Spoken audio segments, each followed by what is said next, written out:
welcome to Both Sides Book Club. I'm Debbie. And I'm Catie, and today we are talking about I Give My Marriage a Year by Holly Wainwright. So this is our second book for October, and I feel like this book's kind of split the crowd a little bit. Yeah. The story is told from two perspectives of a married couple, Lou and Josh. Mm-hmm. And we've found that many of you are divided between being on Josh's side or Lou's side.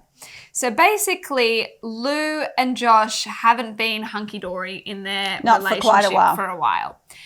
Just going through the everyday mechanics of their relationship with children and school. They've been together for 14 years and things are gone a little bit stale. Yeah.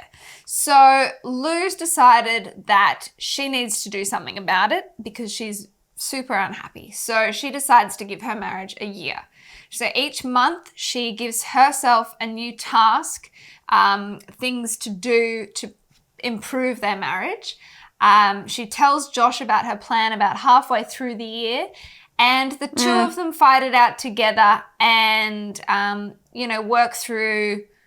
try to work through some things that are going on in their marriage. So it's a really great book for just talking about things that are often unsaid in marriage and in relationships, and how, things can just get stale really quickly without really solid communication as the fundamentals of a relationship. Yeah. So to unpack this further, we are really excited because we have Holly Wainwright, who's the author of this book, to come on the episode and talk to us. She's also the content creator for Mamma Mia, so we are really excited to speak to her. Yeah. And unpack this a little bit more. So we'll speak to her just now. Hello. Hi. How are you? Hi, Holly. I'm good. Welcome to Both Sides Book Club. Oh, thank you for having me. Oh, thank you for being here. Sorry, you caught us in a minute of our screen had frozen. Just frozen, and it was the most grotesque picture of my face going. I lost you for a moment there. I was like, oh, where are they? And then we're back. We're here. I'm sorry that I haven't got a prettier background for you, but I am at the Mamma Mia office, and this is the only quiet spot I could find. So we've got a very beige backdrop. No, that's perfect. Thank you. We're just happy to have you. So, thank you. First of all, congratulations on your book. It's fabulous. Thank you. I'm so glad to hear that you think so. Yeah, we loved it. And so did so many of our readers too, which is awesome. Yeah. Loads of our readers had already actually purchased your book before we'd even announced that we were going to be reading it for October. Good. So that was a really good one. Yeah. Yeah. Well, thank you very much. The timing of this book has been, really quite spectacular, hasn't it? Really, obviously, it is your third novel, and we're well aware that you must have been writing it quite some time ago, because the whole process takes months and months and months, if not years. But how apt is it for 2020 when so many people have their relationships under microscopes. It's quite fortuitous in a way, isn't it? Not for the world, but for me, yes. Yeah, totally. I know it's interesting because obviously I didn't consider that when I was writing it. Of course, I was kind of inspired to write it just because this was what was happening a lot around me and with a lot of women that I know and work, via my work at Mamma Mia as well. Yeah. And so the fact that it's come out this year and everybody is questioning their relationship is really, I think it's, as I say, fortuitous for me, but not the world. And it's also really strange because when I was finishing the book, we were in the middle of the worst bushfires Australia's seen in decades. And that seemed like the thing that that couldn't be ignored and had to be spoken about, which is why I did end up including it in the book. Yeah. But God, that seems like a million years ago. Not to minimise that, it seems like a million years ago. Yeah. It's like we're in a very different world now. Yeah. Very much so. Absolutely. Where did the characters of Lou and Josh come from? So I think that they are, I was inspired to write it, as I say, partly because of the sort of world that I am in myself, which is I have 2 small kids, I have a partner. My social circle is very much at the moment a lot of women, a lot of couples with kids. And I see this reality all around me. And then also I work at Mamma Mia, as I'm sure you know, and all day, every day I listen to women's stories, whether it's through podcasts or through our own editorial team or through our submissions inbox. Yeah. And this kind of idea that, I mean, obviously relationships have always been difficult, but now I feel that women have more choice than ever before. And I see around me a lot of women of my age or around my age, a bit younger than me possibly, who are like, what's the next part of my life going to look like? I don't want to settle for anything ordinary. I mean, how many women do we know in their 40s or 50s who are studying something new, taking up a new passion, starting a business? You know, like there's no feeling anymore, I don't think, among women that, you know, you get to a certain age and suddenly it's like over, you know, I'm just going to wear my slippers and I'm just going to. So I think that. That's why Mum and I were so excited sorry to interrupt, but that's why Mum and I were so excited to speak to you, because it's like just from a different generational point of view as well. I felt like the characters had really strung a chord with both of us in different situations. So I'm obviously I'd love to hear about that. I mean, a little bit of personal background about me. I actually left my husband when I was in my 40s. So I actually did get divorced when I was in my early 40s and had two young children. So, you know, so the whole thing that Lou particularly is going through, I mean, was incredibly personal for me, that kind of process. Thing or a bad thing? Like, did that make you like the book or not like the book more? Was it a little bit too close to home at times? Not at all. But it really did resonate. And I thought it was wonderful to be able to sort of look at the process, if you like, with kind of like, you know, almost 20 years distance now. And, you know, and maybe reflect, well, could I have done that? Was I thinking that at that time? Like, what was informing my choices at the time? Because obviously, if you're in that situation, you believe you're fully informed, but you're in it, so you can't be. But you're in it, so you can't be. You can't be objective about it. And then likewise, obviously, experiencing my mum and my dad go through a divorce as a young kid. Well, I wasn't. I was like you were about 10, 11. So like I still have very, very clear memories, or, you know, probably with a warped child's perspective, but quite clear memories of them going through that. And now also I've been in a long-term relationship for 8 years now. So it was really interesting seeing this, talking about it with Mum behind the scenes of this like generational, what you're kind of saying before of how often it is the story of, you know, the 40-year-old or whatever picking up all these sorts of things. But seeing the generational shift now, I think that younger women are actually doing that earlier as well, in an early relationship, going, hang on a second, I'm losing my sense of identity here. So that's why we're what I want? So that's why we're interested where these characters came from for you. Well, so they very much came from my life and my work. And then in terms of them specifically as Lou and Josh, I mean, I guess the theme came from that.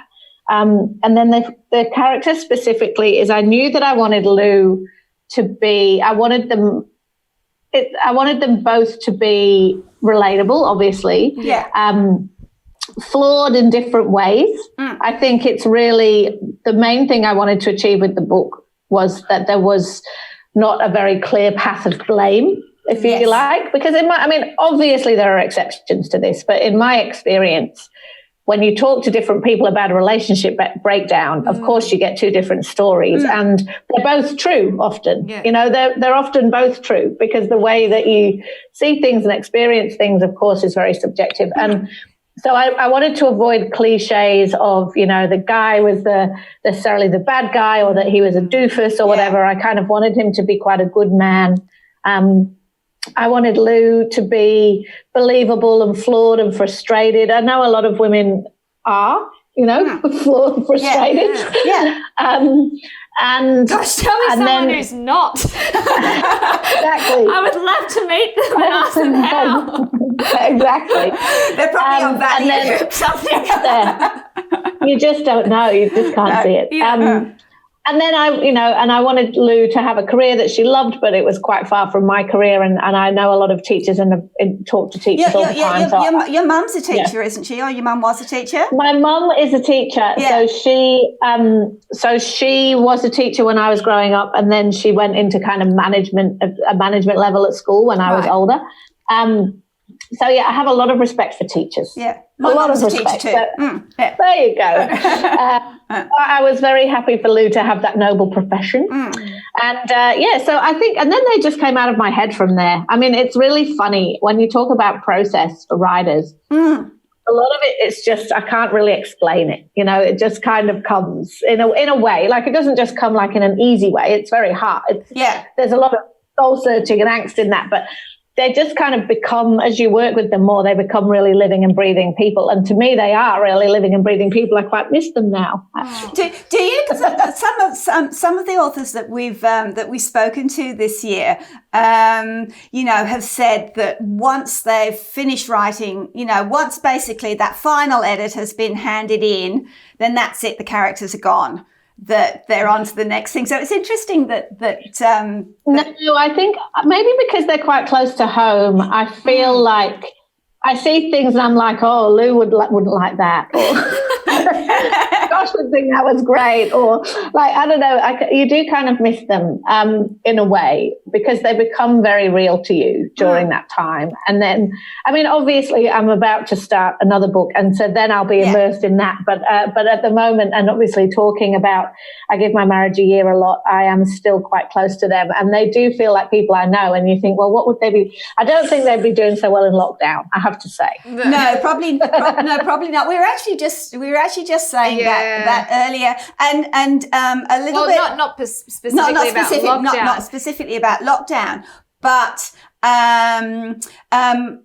we will a little bit later discuss the ending. But for now, we're not. Later in the episode. But for now, we won't tell everyone that hasn't read it how it ends up. But we were saying that regardless of how it did end or does end, that there is obviously so much more that this, that it's a long way to go. That it's not going to be immediately happy ever after and roses. So maybe there is a sequel there. Well, I don't know if there's a sequel, but I think that's an important point to make, and it's why the book ends the way it does. Really, with the things Lou says, is that you can't. I think that, whenever we tell stories, love stories in popular culture, we like to think there's a neat ending. Weddings are often portrayed as the neat ending, like, oh, and then they got married. And Prince Charming scene. As anyone who's been in a long-term relationship, both of you would know, like you choose it every day, and some days are harder than others. Some years are harder than others. Like, I think you're right. It's not an ending necessarily, but no, I don't think there'll be a sequel. Not at the moment. The thing that I really going back to sort of where these characters came from. I really did love how the characters were messy and flawed in their own way, and they were relatable because that is how I believe we all are. And you showed this human side of each, like especially of Josh, what you were saying before about you didn't want to depict it so like typically masculine. I think it was really empowering to hear Josh's perspective with that in mind. So when you were writing the two different perspectives, can you tell us a little bit why you weaved in sort of the warp of the timeline too, why it was important to bring in some of the childless stories in their lives? I really wanted to, and I know that this has been done before, probably plenty of times, but I think it's just a really fundamental human truth about relationships is that, we all change. If you're going to live with anybody for 10 years, 6 years, 10 years, 20 years, whatever, during that time, you're going to change, and so are they. And your needs and wants are often going to change too. And I actually believe there's a lot of luck in whether or not you change together. Yes. Like, I think that can sometimes just be about things beyond your control. But I really wanted to explore that idea of what Lou and Josh were like before all this sort of shit descended on them, for want of a more elegant term, and explore that beginning and what they wanted and what their hopes were at that time. And, I really enjoyed writing those parts. I have to say, like, the early chapters of them getting together were really fun to write before everything starts getting a bit more complicated. But I think, that juxtaposition worked so beautifully, I think, as a foil to all of the crap that they were going through, it served as a testimony to, I think, so many other relationships. I mean, certainly when Jay and I have a fight, I look back and I go, oh, like the good old days when we used to just be at uni and do this and this. Like but if we didn't have these experiences, we wouldn't have grown. Exactly. So it's where you begin and it's how you sort of bond and form. Yeah. But then where do you take it, and also it's just a human truth that relationships shift and in different ways. And I think that how you handle that is one of the most interesting parts. So I wanted to do that. And it was quite obviously complicated keeping track of the timelines. I'm not the most organized person, but I am.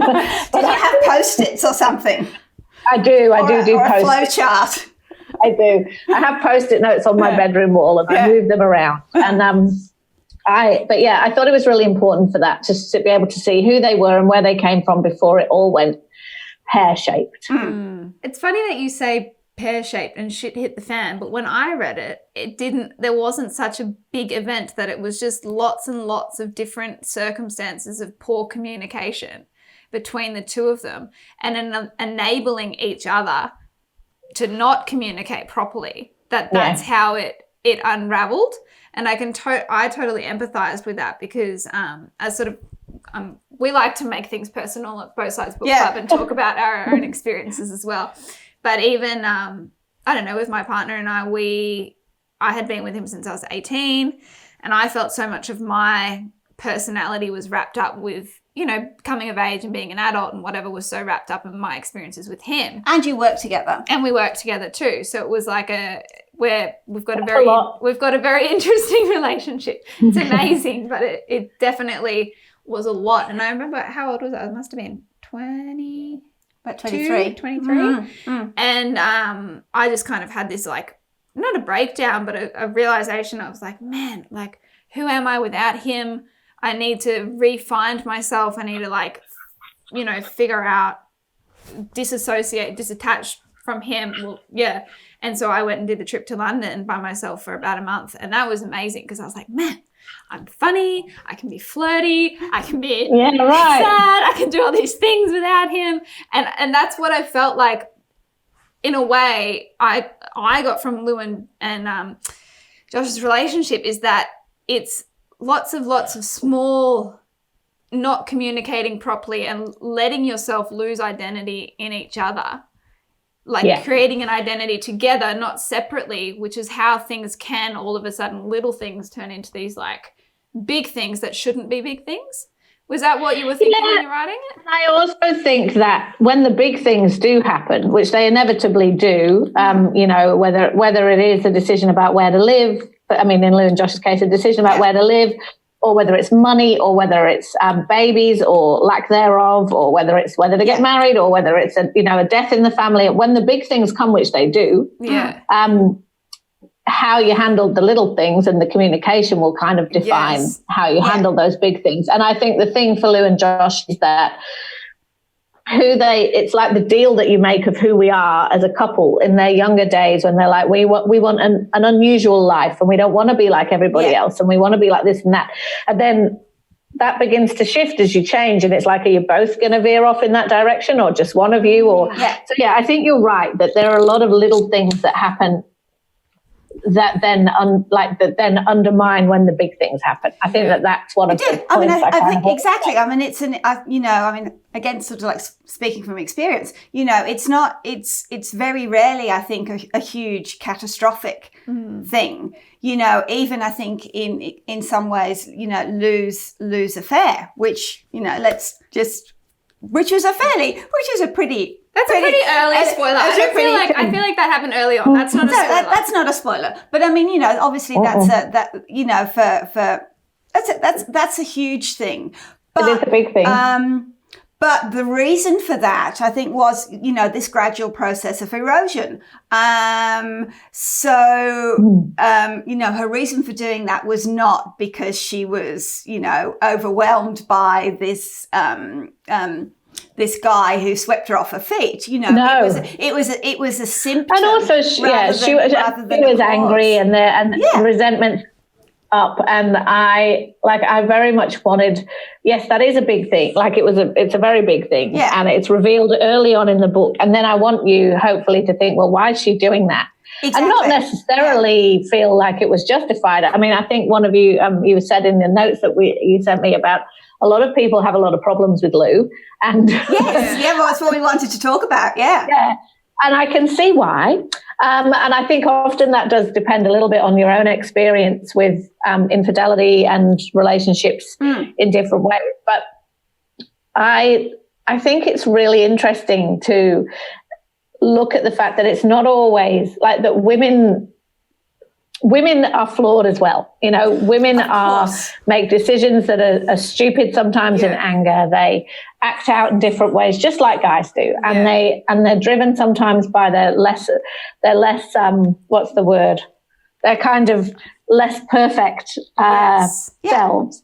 And I think that I really wanted to explain why Lou did that, but I'm not necessarily asking the reader to forgive her for that. That's up to you, I mean, as the book reveals, like Josh had forgiven her in a way, but he also couldn't face it, and I know a lot of men like that. I know a lot of men, well, and women actually, but men more so, who they can sort of compartmentalize and pretend it's not happening, going, okay, that's happened. I don't want to know about it. We're not going to talk about it. We're just going to completely pretend that hasn't happened. And yes, I know too many of those. Without actually really, sorry to interrupt you there, mid-flow, Holly, but yeah, I mean, I think like particularly with men, you say they're compartmentalizing, I forgive you, but not actually thinking it through as to, well, why did you do that? Is it because there's a problem with me?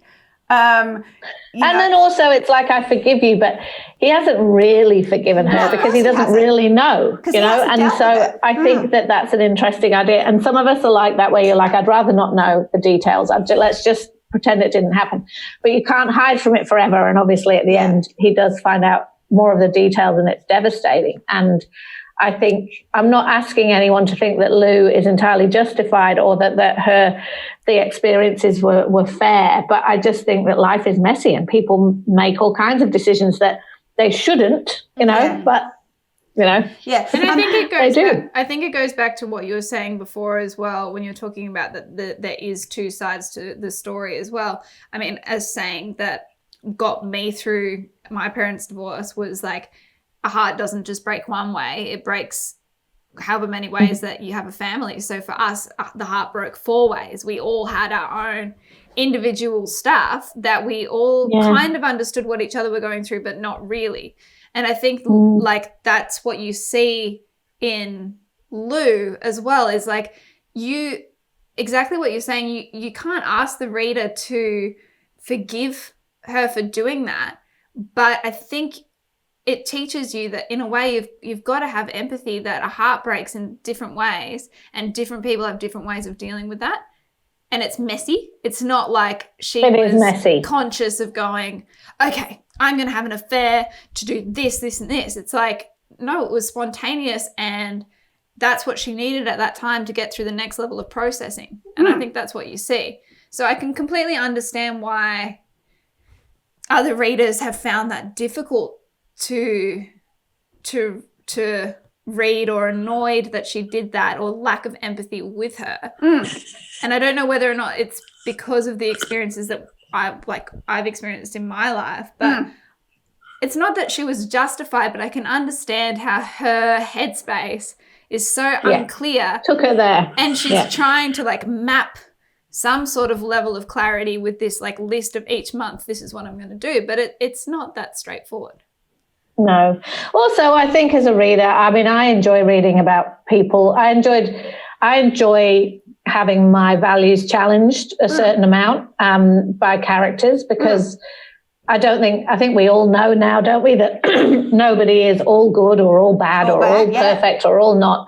And I think that for me, I enjoy reading about people who I might like in some ways, but in other ways I'm like, oh. So I think I don't think you have to like Lou. I think you just, or necessarily, I think you can like Lou without liking that. And I also would really love to ask readers to question how they'd feel if it was the other way around, because I wonder if they'd say, oh, well, he just, it wasn't a fair, like, get over it, and they might find it easier to forgive him than they do her. Yeah, exactly. And I think that, those people, I've kind of picked up again from having read, quite a lot of reviews on Goodreads or other things that people have commented on the book. There's this whole Team Josh thing happening. I know. He's so lovable and he's so good, and yes, okay, maybe he doesn't pick up around the house as much as he should, but but really very much forgiving of him.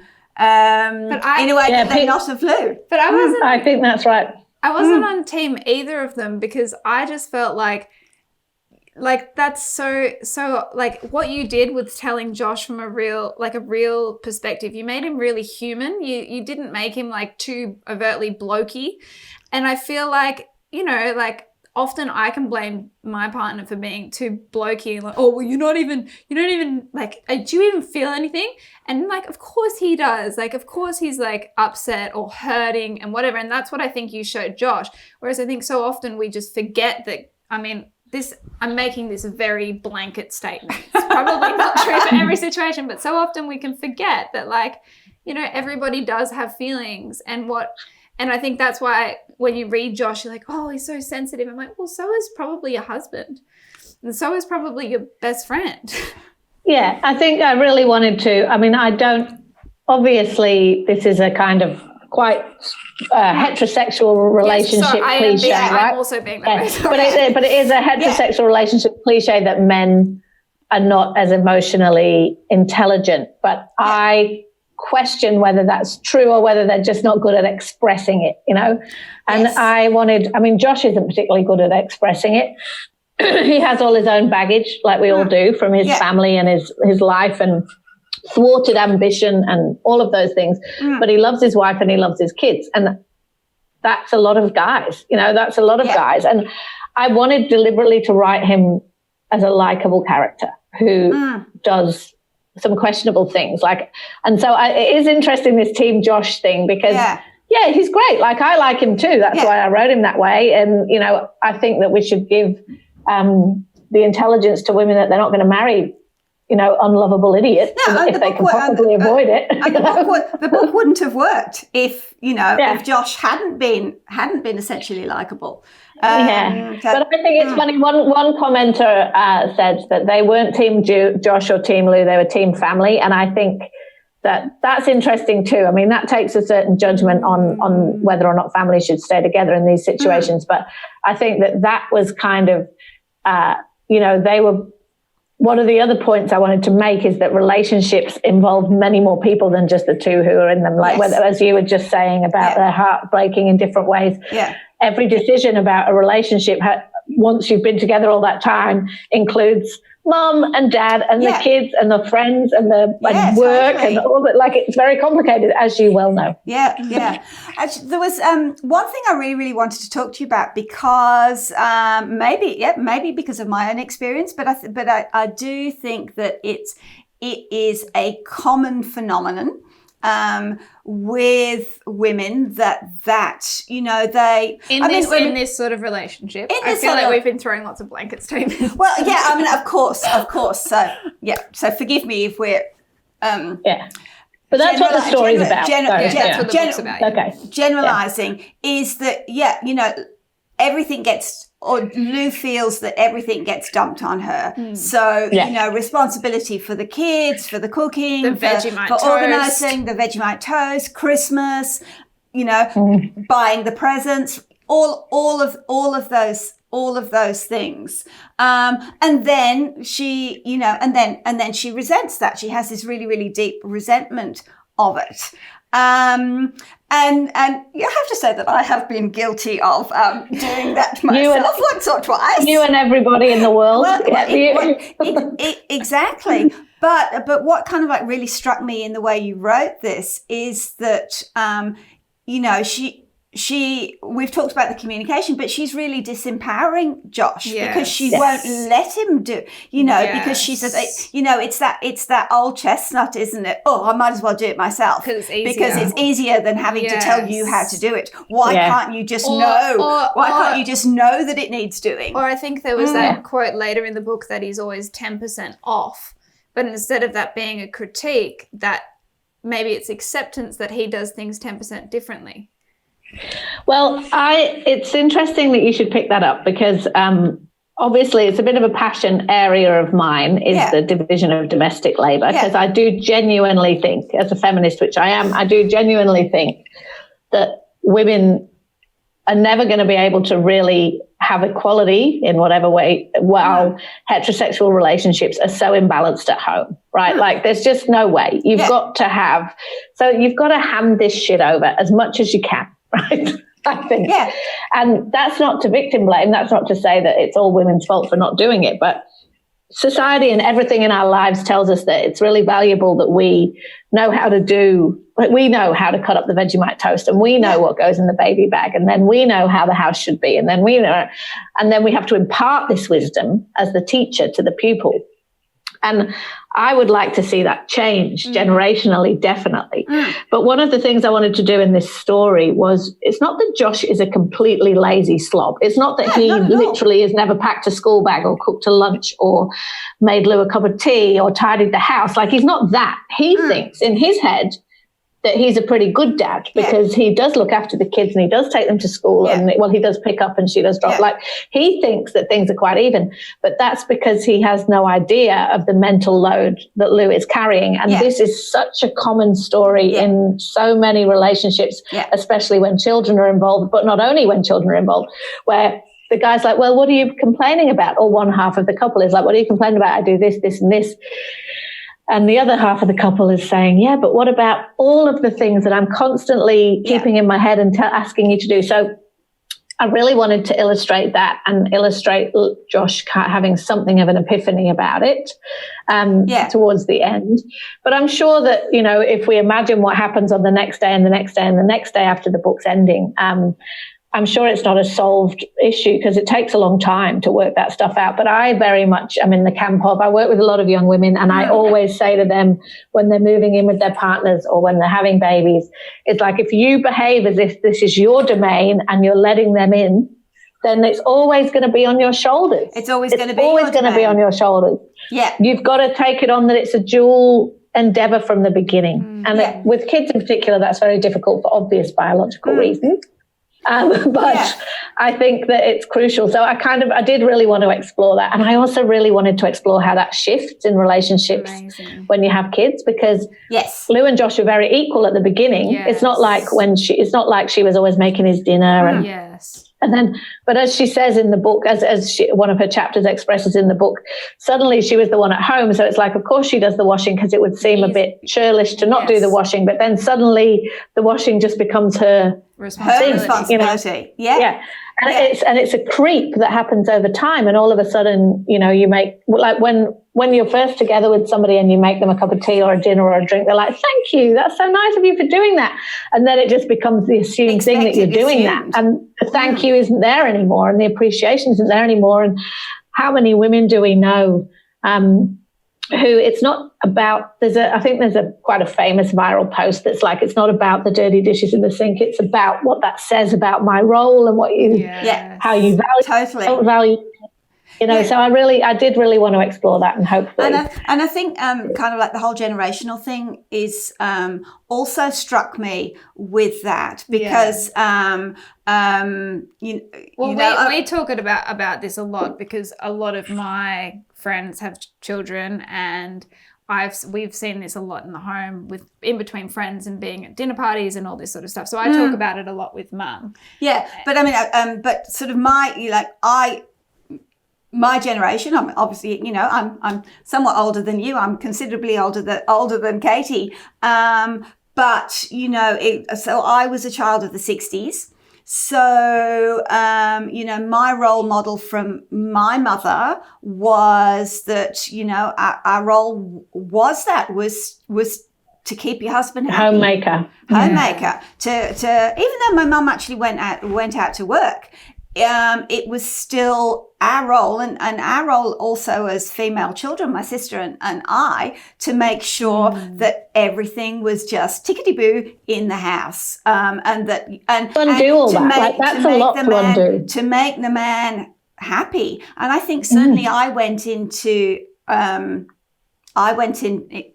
my marriage, I think, with that so firmly ingrained that was my role, just to kind of like shut up and get on with it.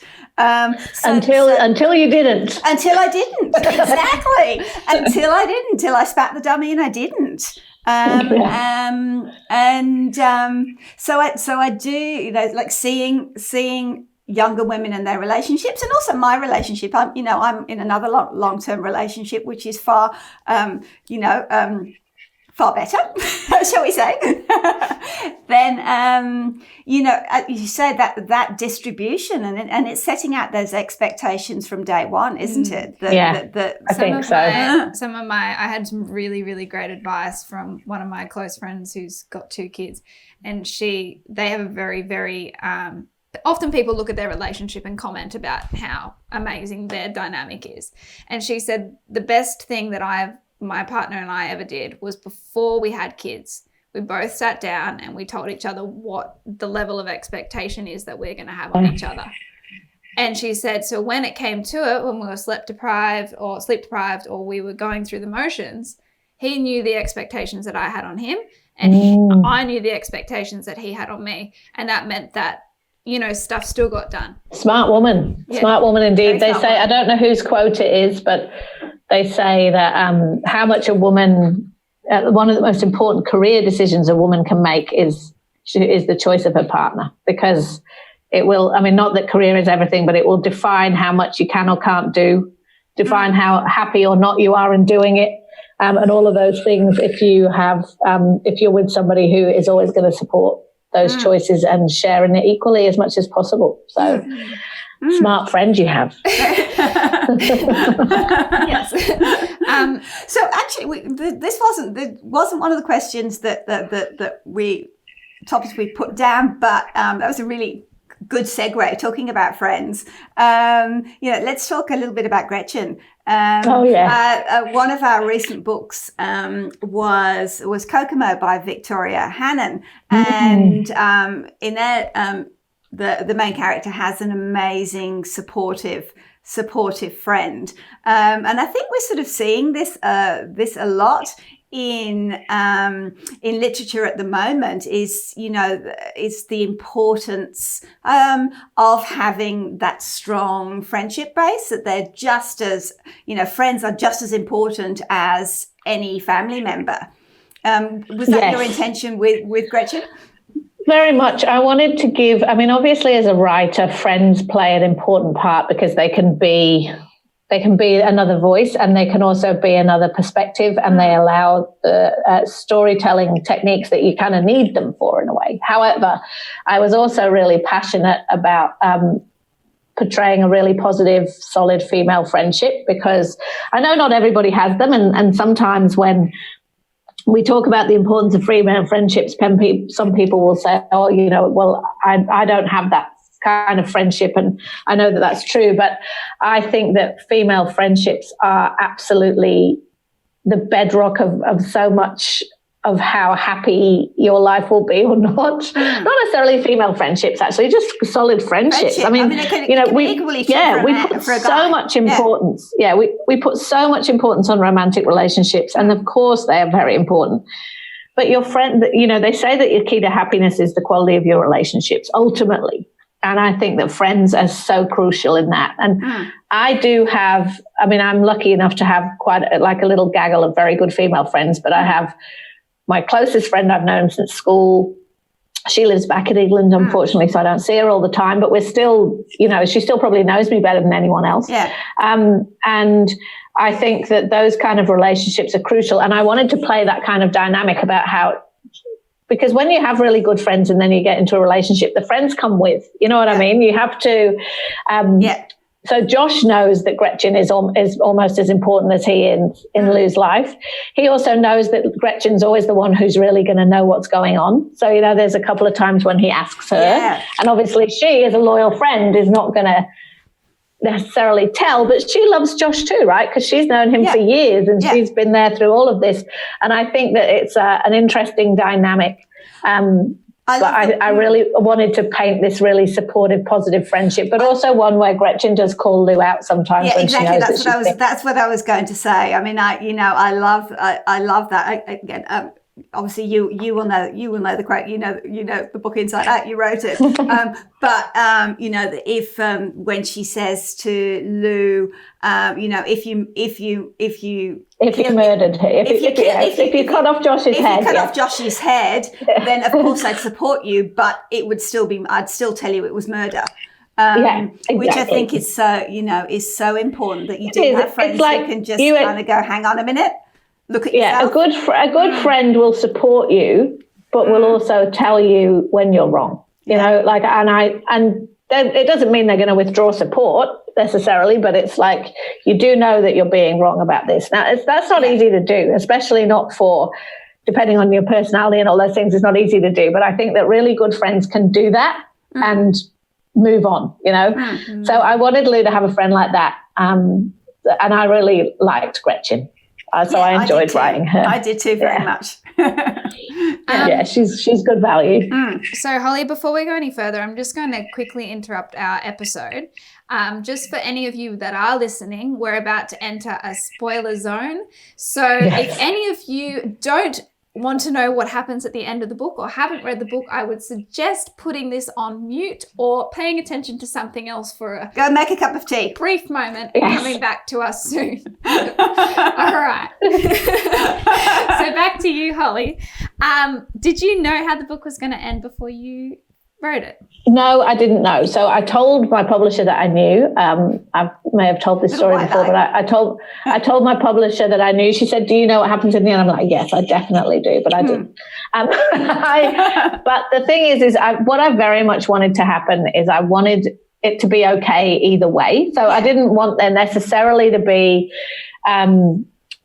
I didn't want it to necessarily be if they had chosen not to have stayed together, that would have been the right thing for them to do. I'm not like some kind of 1950s Pollyanna who's like, well, we have to keep the children, you have to keep the family together. Like if it's not, if it's not the right decision, it's not the right decision. So I wanted it to be okay either way. But I have to also say that as I was writing this, and it was only the very beginning of this weird year we're in, I began to think we have to have a happy ending. I just felt like we really did need that. And I had also become very attached to them.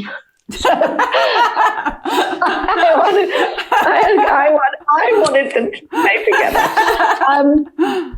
And so it became clear to me. And then obviously when I realized how I was going to finish the book, I went back and made sure that it made sense, because the problem with writing a book a lot of it depends on the ending, what's going to happen, is what's going to happen has to be convincing either way. You don't want it to be massively predictable, so everybody saw it coming a mile off, but it has to be convincing, because if you don't know and then suddenly it comes out of nowhere, you're going to be like, oh, I didn't really, I didn't really see that.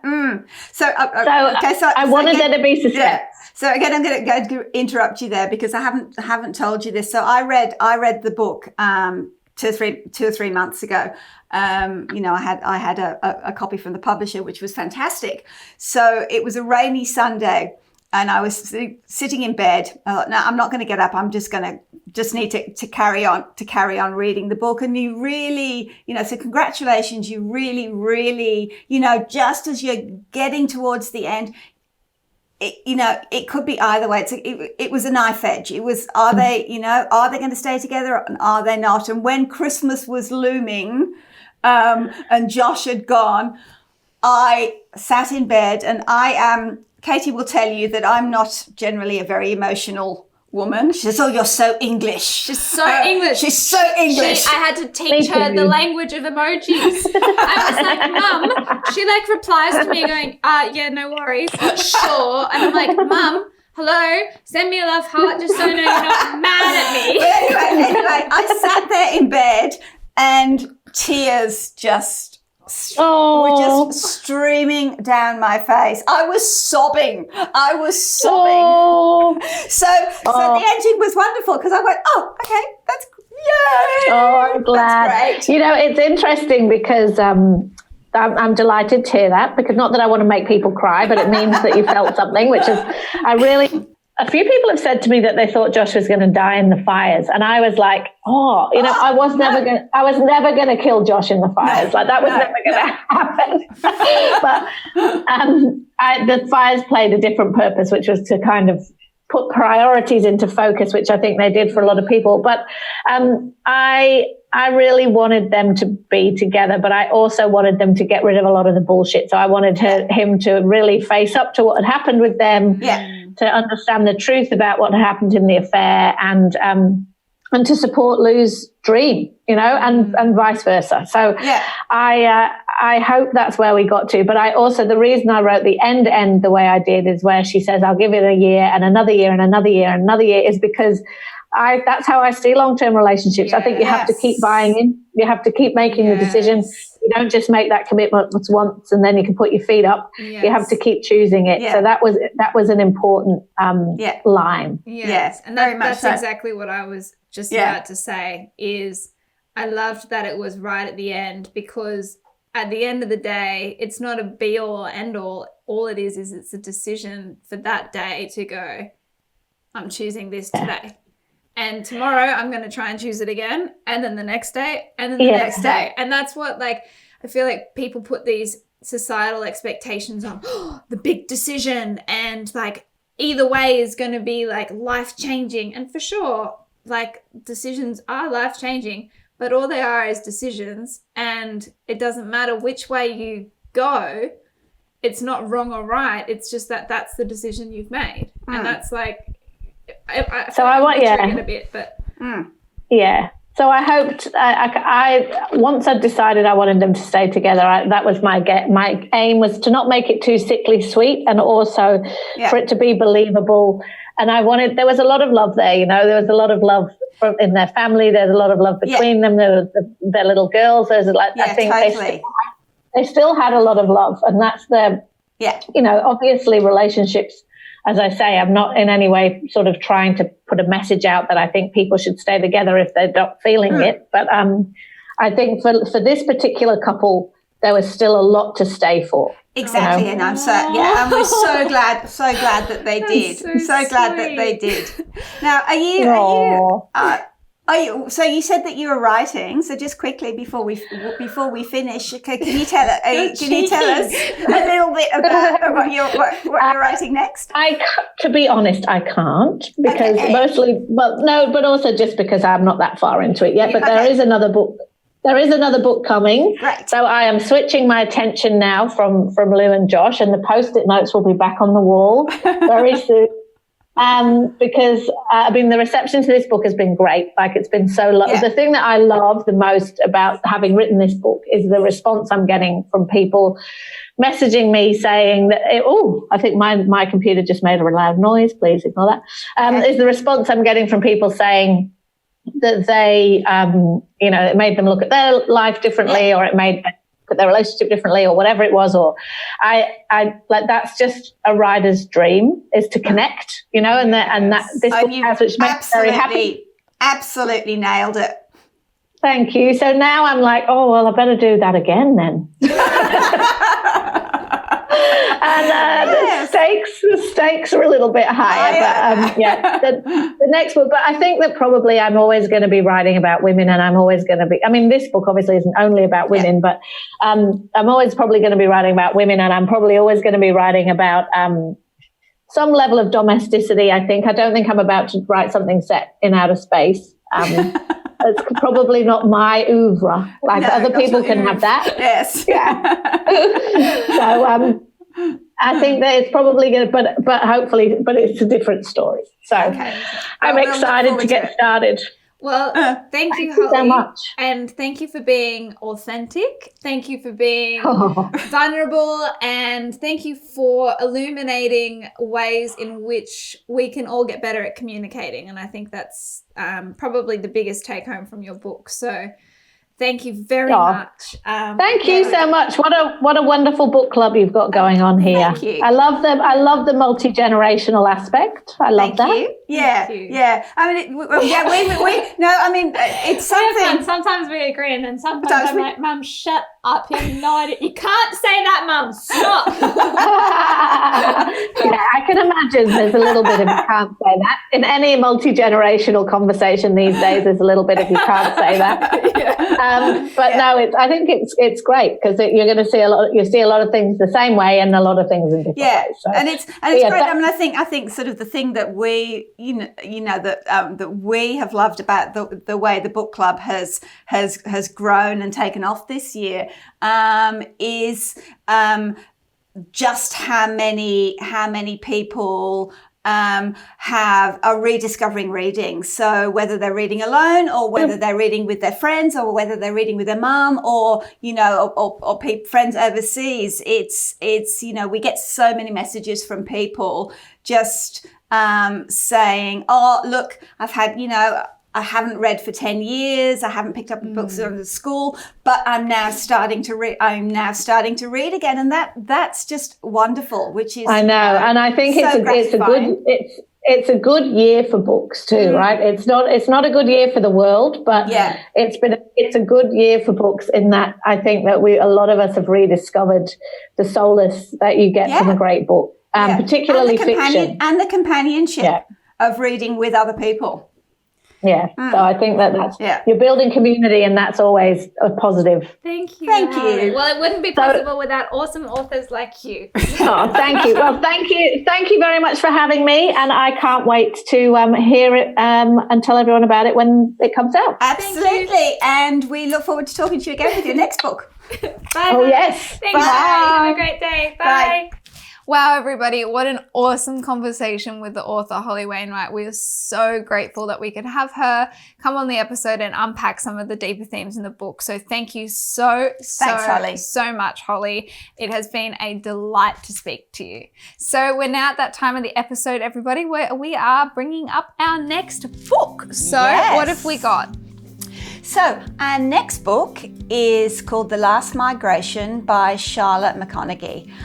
Charlotte is a debut Australian author, and it's a really interesting book that I'm sure you'll love. The basic story is a young woman, Franny Stone, makes an epic journey from Ireland all the way down to Antarctica, trying to follow the path of the last flock of Arctic terns left in the world. She does it out of love? Is she running away, or is she running towards something? You'll have to find out. Sounds amazing, and sounds like a really good book that might discuss some climate change issues. Absolutely. Yeah. Amazing, everybody. So thank you so much for listening. As always, it is such a pleasure to have you read along with us and to listen to all of our episodes. We hope you enjoy the next book. Happy reading. Happy reading. We hope you enjoyed watching this episode. If you did, please leave us a comment below. We'll see you soon.